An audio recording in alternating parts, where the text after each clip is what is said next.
Hey all you super players out there, Ben Lotus aka 5 Buck Lunch, coming at you with some pretty cool new info. It looks like Bandai has dropped 2 trailers recently, and I just wanted to look at them and kind of go over the new information we're getting. It's a lot of stuff about Set 10 and competitive play going forward, so I thought it'd be pretty cool to look at and kind of get my reaction from. The Dragon Ball Super card game enters a If new anyone era. wants to take a look at this again Welcome themselves, to the Unison it's all on the Warrior website. I'll series. leave the link New in the cards, description. New mechanics. Let's take a look. First up are Unison cards. Unison cards are a brand new card type. These cards fight alongside your leader card in a new area on the board. You can only have one Unison. So these are the Planeswalker cards that people were talking about. Planeswalker is a magic term.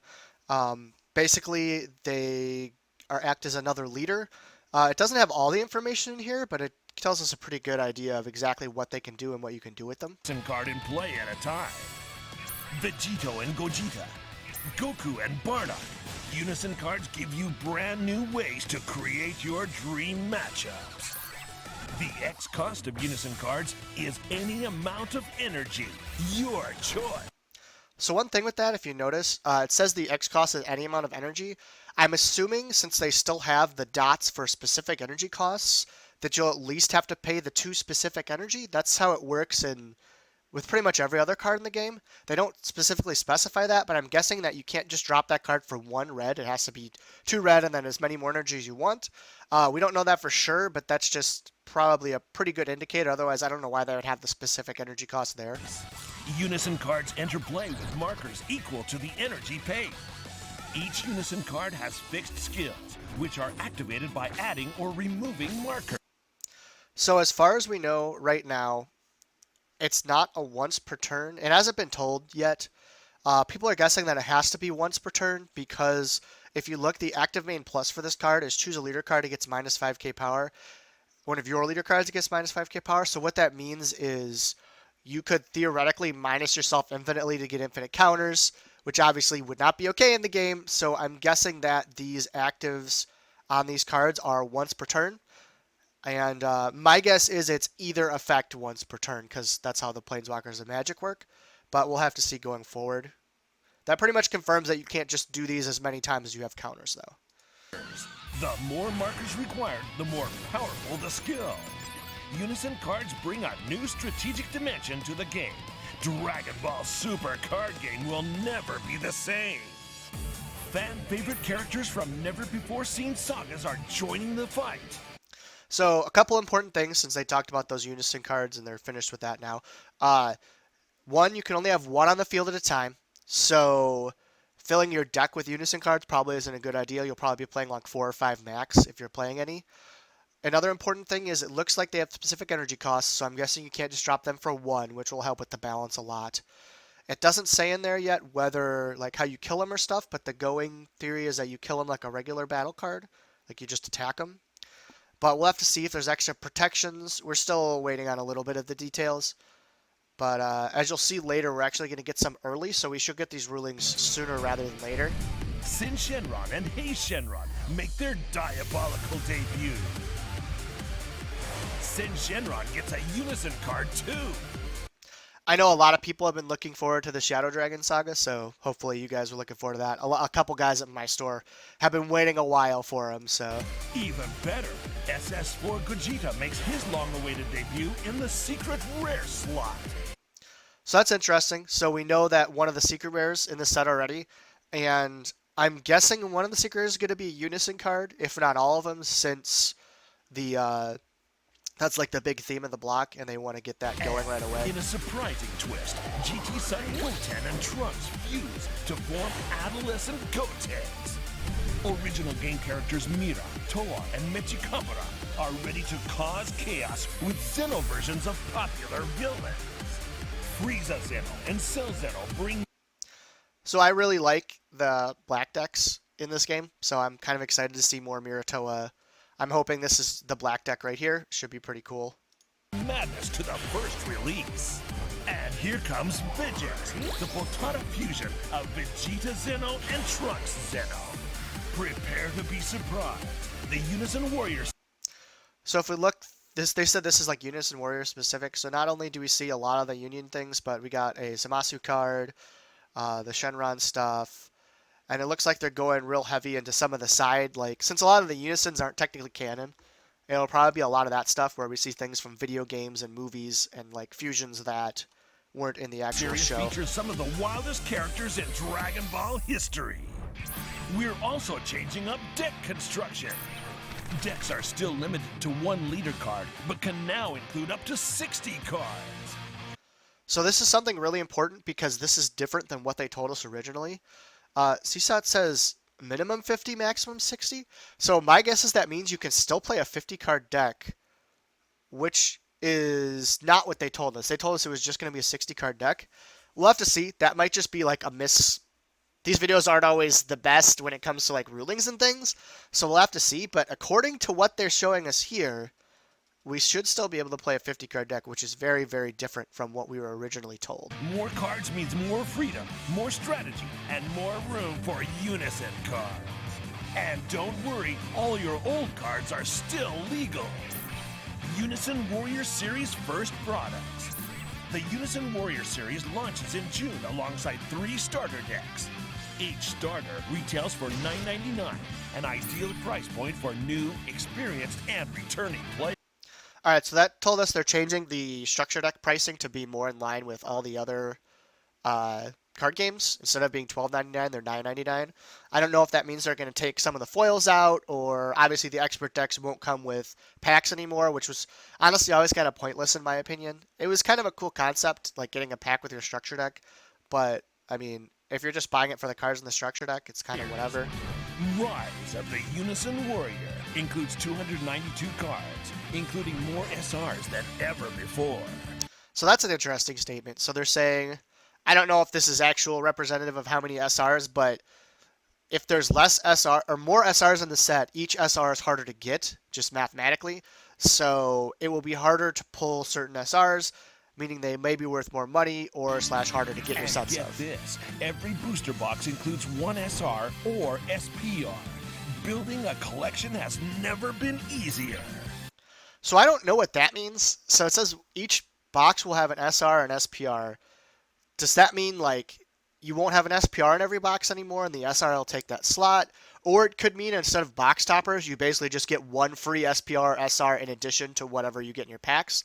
I think it's the second one, but we'll have to see going forward what exactly that means. 2 expansion sets will release in May, allowing players to experience Unison early. So this means in May we'll get the Unison, 2 Unison cards it looks like right away, which is kind of cool. So we'll get to test the mechanic out before it actually kind of fully launches into the game. Mix and match cards from set 9 to create the ultimate Unison deck.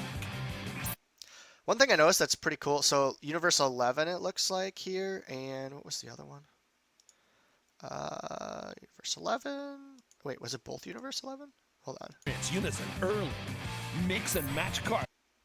Okay, Universe 7 is the other one. So it looks like Universe 7 and Universe 11 will be the 2 expansion sets that we From get. set 9 to create the ultimate Unison deck. Let's look at the 2020 release schedule.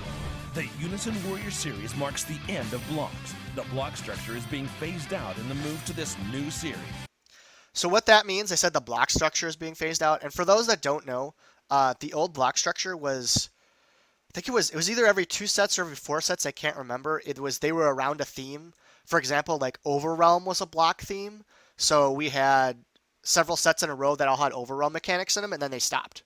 So basically what they're saying is they're replacing the old block system with what looks like, so Unison Warrior, I'm guessing it's going to be Unison themed for, it looks like the next 3 sets.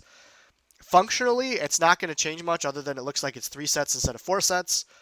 But yeah, that's just what that means before everyone starts worrying that it's a block format or something scary like that. Starter decks can be used throughout the Unison Warrior series. We plan to release cards in each set that power up the starters, giving them great value for players in the long term. So that's kind of cool. It sounds like they're trying to make these 3 starters like actual tier 1 decks going forward.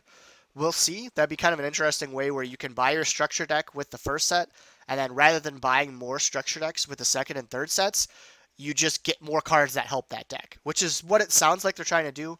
will be interesting. It'll increase the longevity of like the cards. Instead of just buying the structure deck for like the 2 cards you need, you'll actually get to use them. I don't know if that means more of these will be exclusive either. That would be my guess, but we'll have to find out. New players can start at any time. A new era of Dragon Ball Super card game is at hand.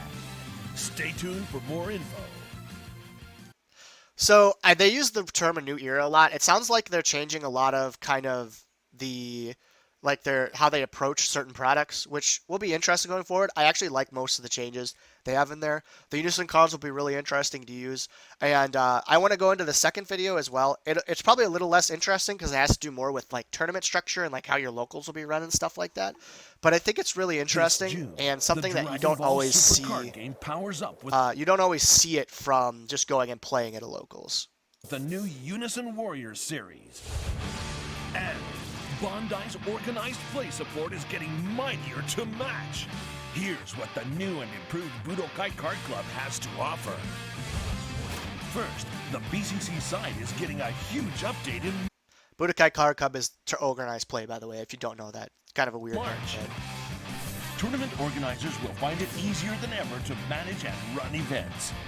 In The current system sucks. I help run the events at our local store. I'm not the main guy, but I do see him like register the tournaments and report tournaments and stuff.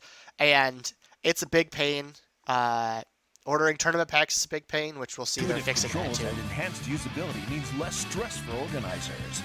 You'll also be able to manage tournaments directly from the website. That's right. You'll be able to run tournaments and submit reports from TCG Meister all in one location. Pre-release tournaments are getting up. Another big thing with that is this will encourage more, and since it's easier to report your tournaments and easier to sign up for stuff, a lot of those smaller stores that might run Dragon Ball but don't run official events, it's going to be a lot easier to sign up for events. So please, anyone out there who's going to a store right now that doesn't have organized play but has maybe sells the packs and has tournaments once a week, make sure you show them the video and tell them that it's going to be easier soon, because a big problem with getting organized play of any card game, to be honest, they're traditionally very poor at this, is just ease of access and actually getting your tournaments Updated around. as well. Instead of pre-release sets, tournaments will now use standard booster boxes. We're also increasing the number of players from 8 to 32. Buy a booster box during the pre-release period to get a foil-stamped pre-release pack. So basically what they're saying is, instead of having the little pre-release kits that come with the stamp things, you just buy boxes. You just buy a box and you get a stamp card. So let's see. It has stamp for pre-release card. Okay, so 2 cool things about that. Foil, so they're foil now. 2 cards, you get 2 cards in each pack. This is also going to jack up the prices of the pre-release stamps, because if it's only 2 per box now, there's going to be a lot less of them out there. I mean, I think this is fine. It's not really a huge deal either way. I don't think most places are holding like sealed events for their pre-releases. I don't know. We'll have to see. Tournament kits are getting an overhaul. Previously, tournament kits were designed to match each format, but starting with the Unison Warrior series, you'll be able to run tournaments for multiple formats with just 1 kit. The number of packs in each kit has been doubled from 16 to 32. That added flexibility means you can now run 4 8-player tournaments, 2 16-player tournaments, or whatever fits your store. The more players in... So here's the thing about that. I don't like it, because basically what they've said is for the next 3 sets, instead of getting a new tournament pack set every set, you're just going to have one that supports all 3 sets. Now, there's a couple ways they could do this, because they can't just do what they've done before, or every tournament pack card is going to be worthless, because we're going to be opening the same tournament pack for like a year. Well, 3/4 of a year technically. So anything in there is going to be really worthless, because you're just going to keep opening the same pack over and over again. So I'm not really sure if their plan is to maybe put like 3 times more cards in there. That could be interesting. It would make certain cards a lot harder to pull, but it would also keep it like, I don't know. This is just really weird, because yeah, you're going to be opening the same tournament pack for a long time. And it's nice for organizers, because you don't have a bunch of extra old tournament kits sitting in the back. So we'll have to see what they do with this. They kind of have to overhaul exactly what a tournament pack is. They might go more for what Yu-Gi-Oh does with their tournament packs, where it's reprints. It's all reprints, but like there's there'd be extremely rare alt art SPR versions of like UI Goku from Dropbox 4. Like, but there would be one in every 100 packs. Like, they could do something like that. That would still make it interesting. But they definitely can't have the tournament packs they have now, and like all the cards would be worthless immediately because you're opening them for so long. At your store, the more tournament packs you can apply for. Grow your community, and the sky's the limit. We've got some unbelievable promotions to kick off the new Series 2. Unison Warrior launch kits will be heading your way late April, packed with a wall scroll and promo cards to hype up the new series in your store. So, stores will be getting a wall scroll. They might keep it for promotion. They could give it away as a prize, whatever they want. And it looks like we're getting a Unison Warrior promo as well. Participating stores will also receive exclusive pre-release playmats. Also, 2-player playmats are always really cool. My store likes to give them away in like big tournaments that we hold or something like that. Or you can just, have them on to play around with in your store. Time for 2 players. Become a BCC member to get exclusive bonuses and perks. Once you're a BCC member store, you can apply to host store championship tournaments. You don't want to miss this opportunity. Become a BCC member today. A new, mightier era of Dragon Ball Super card game tournaments is about to begin. For Budokai Card Club details, check. So once again, lots of like overhaul type stuff and little tweaks they're doing. We'll have to see. I'm waiting for more information on the tournament pack thing. I'm guessing that tournament packs themselves are getting a huge overhaul because that's just what makes sense with how they want to do tournament packs going forward with like the multiple set tournament packs. This is also a really good time to get into being official store if you're not. So please check into that. Dragon Ball is very easy to, as far as tournament things go. The reporting's a little rough right now, but as you said, they're rehauling the website. But like ordering tournament kits and stuff, you could order them in very small amounts if you only have a couple players. So I really emphasize you should do that. So yeah, a lot of really cool information from both these videos. The tournament pack thing is a big thing. Obviously, the Unison cards, we've gotten some more details on that. Not all the details yet, but we're getting close. We got some dates. And yeah, I'm really excited to see all this going forward because it's not every day a card game like this, which isn't one of the main 3, kind of goes and says, all right, we have a choice here. We can either, kind of do what we've been doing and maybe be fine, or we can kind of, shoot our shot and try and improve all this stuff. And they're really going for it. Like, they're changing a lot of little things. I know it seems like not much looking at it, but to get this through a company is not easy. When you have a reasonably successful card game and they go, all right, we're going to change things about this reasonably successful card game and try and improve it. A lot of times companies don't do that. They just want to go and coast on what they have, and their game just like slowly dies. So it's really exciting to see that Bandai's willing to actually do things like this and take risks in order to make the game better competitively and kind of within the game itself. So yeah, really excited going forward. A lot of cool information. Go out there, play some Super, and have some fun.